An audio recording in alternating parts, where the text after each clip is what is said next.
Les dieux qui composent le Panthéon ont confié la gestion de leur clergé aux puissances qui composent leur trône, qui les servent et qui en incarnent certains aspects. D'ordinaire, ces puissances agissent de concorde pour accomplir la volonté de leur divinité.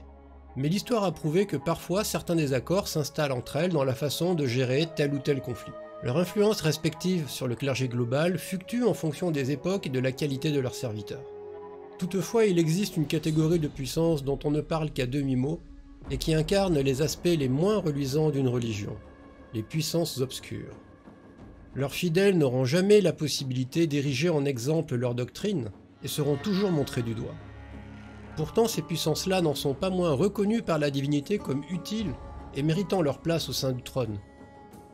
Si les puissances classiques se livrent une guerre d'influence permanente, elles s'accordent toutes sur le fait que les puissances obscures devraient être déchues et exclues du trône, et exhortent leurs fidèles à agir en ce sens. De fait, les puissances obscures collaborent souvent entre elles pour garantir leur survie et défendre leurs intérêts. Il existe en réalité de nombreuses puissances obscures, bien que la plupart soient considérées comme des puissances mineures, n'ayant qu'une influence locale. Cependant, parmi elles, il en existe 9 qui existent depuis longtemps, et ont réussi à asseoir leur position au sein des civilisations humaines. 9 à avoir survécu pendant des décennies, et avoir réussi à constituer autour d'elles un noyau de fidèles suffisamment important. Chaque clergé traite différemment ces puissances obscures. Ainsi, les clergés d'Azarine, de Balakor et de Hoth ont fini par concevoir dans le corps même de leur doctrine une position définie pour ces puissances-là. Alors qu'à l'inverse, les clergés de Tanit, de Naosi et de Médione ne sont pas totalement à l'aise avec l'existence de ces puissances. Au sein du clergé d'Azarine se trouve la première puissance obscure connue. Camérine était autrefois un esprit protecteur de la nature. Bien que moins puissante que les esprits élémentaires, Camérine veillait en leur compagnie au bien-être des elfes à la surface du monde. Et à leur instar, quand les elfes furent bannis, Camérine décida de s'opposer à l'arrivée des hommes. Elle devint alors la puissance obscure de la destruction. À elle seule, Camérine incarne toute la noirceur, la colère et la rancœur qui se trouvent au cœur du dieu de la nature. C'est de ce jour que sa robe blanche est devenue entièrement noire. Et de toutes les exactions qu'elle a commises par la suite, est apparue la volonté de ses descendants les licornes de veiller sur le monde. On pourrait croire que cet état de fait aurait isolé Camérine et l'aurait condamné à l'exil, mais il se trouve qu'au sein de la communauté des druides qui servent Azarine, il en est certains particulièrement remontés contre l'humanité et ses civilisations, qui prient la licorne noire.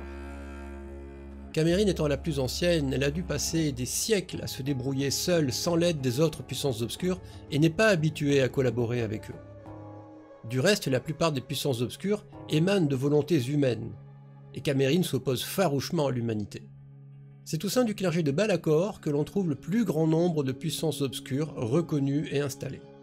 La doctrine de l'Église leur a même donné un nom. Ils s'appellent les 4 rampants. Et à eux 4, ils incarnent tous les obstacles qu'un guerrier doit surmonter pour atteindre la perfection. Azoar est la puissance de l'orgueil, Félès est la puissance de la vengeance, Virul est la puissance de la colère, et Kryn est la puissance de la douleur. À eux 4, ils constituent les 4 adversaires permanents de Vaeron, la puissance de la perfection. Et Balakor considère leur existence comme utile et salutaire puisqu'ils montrent, par leur exemple, ce qu'il ne faut pas faire. Et malheureusement, bon nombre de guerriers qui suivent la voie de la perfection finissent par tomber dans les travers de l'un ou l'autre de ces 4 rencontres. Mais de fait, ce sont les seules puissances obscures qui ne doivent pas défendre leur position au sein de leur trône. Au sein du clergé de Médione, il en va tout autrement. Il existe à l'heure actuelle 2 puissances obscures qui ont réussi à se tailler un nom. Revan, la puissance de la perversion, et Ozia, la puissance de l'oisiveté. À peu près toutes les puissances qui servent Médione prônent peu ou prou l'amusement, la vie en communauté et le fait de prendre du plaisir.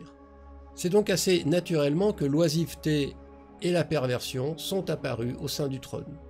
Alors que de leur côté, les fidèles de Ozia encouragent les mortels à profiter du travail des autres et à se reposer, 2 travers que l'on pourrait trouver dans bon nombre des couches sociales d'une société, les fidèles de Revan, eux, encouragent les mortels à profiter à l'extrême de tous les plaisirs disponibles. La plupart des puissances qui composent le trône de Naosi sont par nature ambivalentes.